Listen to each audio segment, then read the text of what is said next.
4 principes hindouistes qui changent une vie.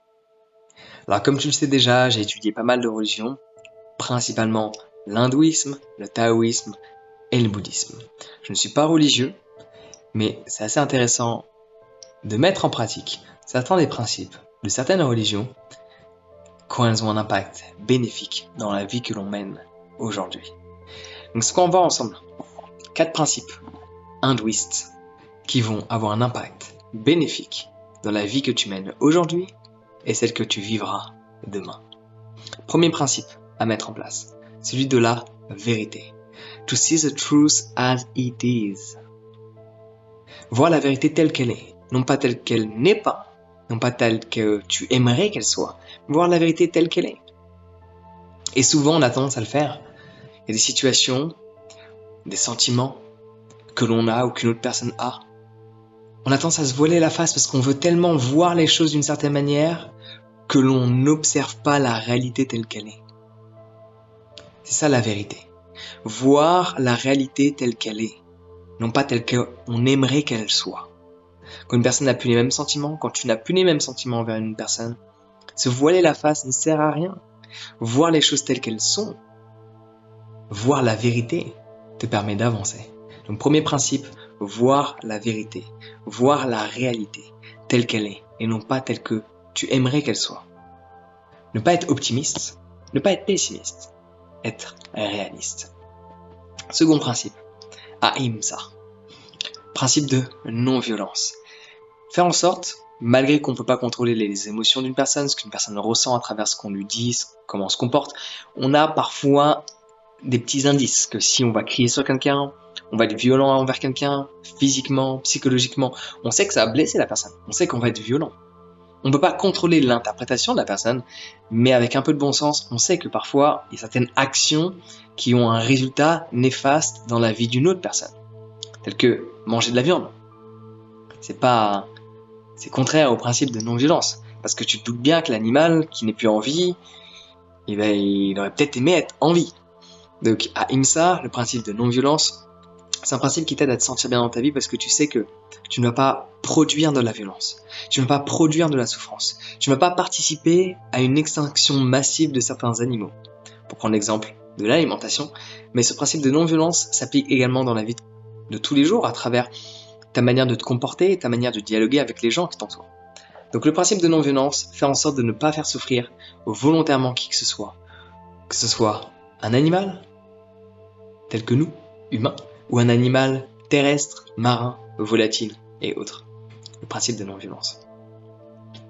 Troisième principe que j'aime bien, qui me fait penser à Korodi Nembabaji, le gourou de Krishnadas, celui qui fait de la musique. La générosité. La générosité dans le sens auquel il l'exprimait.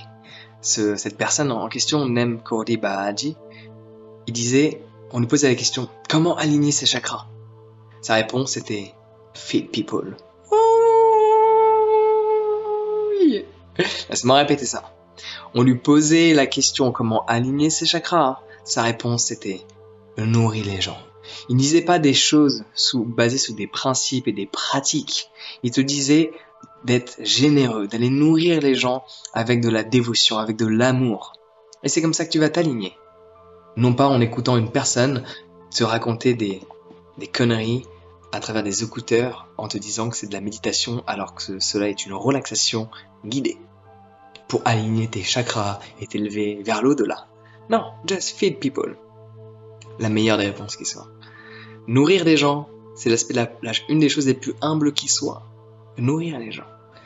Donc, troisième principe de l'hindouisme qui t'aide à avoir une vie remplie, une vie comblée, être généreux. Moi, je l'ai symbolisé de manière différente sur mes doigts. Tu peux le voir, grateful, exciting, serve. Serve, c'est how can I serve? How can I give back? Comment puis-je donner en retour? De ma personne, de mon énergie, de mon savoir. Là, je te donne à travers mon savoir. Je te donne un peu de mon énergie. Si on se rencontre en physique, je vais carrément te donner de mon énergie. Les gens qui sont en ma présence le ressentent. Il y a un don énergétique sans même que je m'exprime. Ouais. Et quatrième principe, bouddhisme, hindouisme, même si on le retrouve dans le bouddhisme, la maîtrise de soi. C'est quelque chose qu'on retrouve dans ces deux religions. La maîtrise de soi dans le sens ne pas réagir à des choses qui sont futiles. Combien de fois tu t'énerves ou tu pètes des câbles pour quelque chose qui ne mérite pas de l'être? Tu te fais du mal à toi et tu fais du mal à l'autre.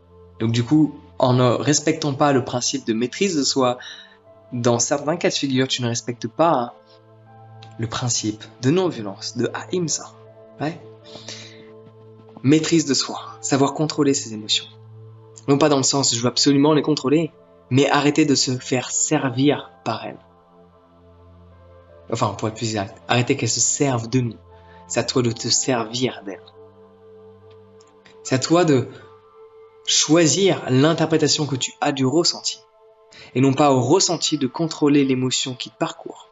Et l'émotion qui va être créée après. Parce que généralement, quand tu ne maîtrises pas, tu n'as pas de maîtrise de soi, tu n'as pas de maîtrise de toi, dès lors qu'il y a une émotion, il y a une interprétation qui est déjà toute faite.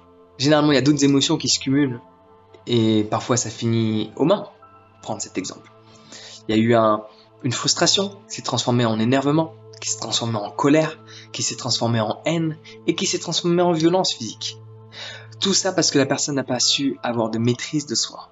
Contrôler son interprétation de soi, de ses émotions et du monde. Contrôler ce que l'on ressent.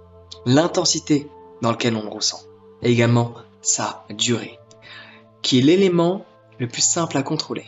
Dans la maîtrise de soi, contrôler la durée d'une émotion, étant donné qu'elle est très souvent impactée dans sa durée de par les pensées qui traversent l'esprit. D'où l'intérêt de méditer. C'est vrai que j'ai une formation sur le sujet, le lien est dans la description, elle va grandement t'aider comme elle a aidé des milliers de personnes qui en sont satisfaits.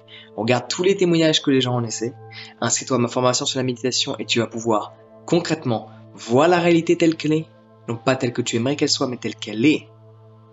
Comprends tous les mécanismes que tu as dans ton quotidien qui ne respectent pas ce principe de ahimsa, de non-violence.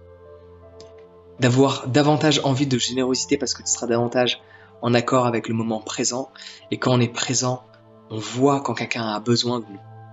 Et on se fait plaisir de l'aider à ce moment-là. Et quatrièmement, tu auras une maîtrise de toi qui sera complètement différente. Tu vas arrêter de réagir pour un rien. Donc tu peux t'inscrire à ma formation, le lien est dans la description. N'hésite pas à partager de la positivité dans les commentaires. Et sur ce, prends soin de toi et passe une excellente journée.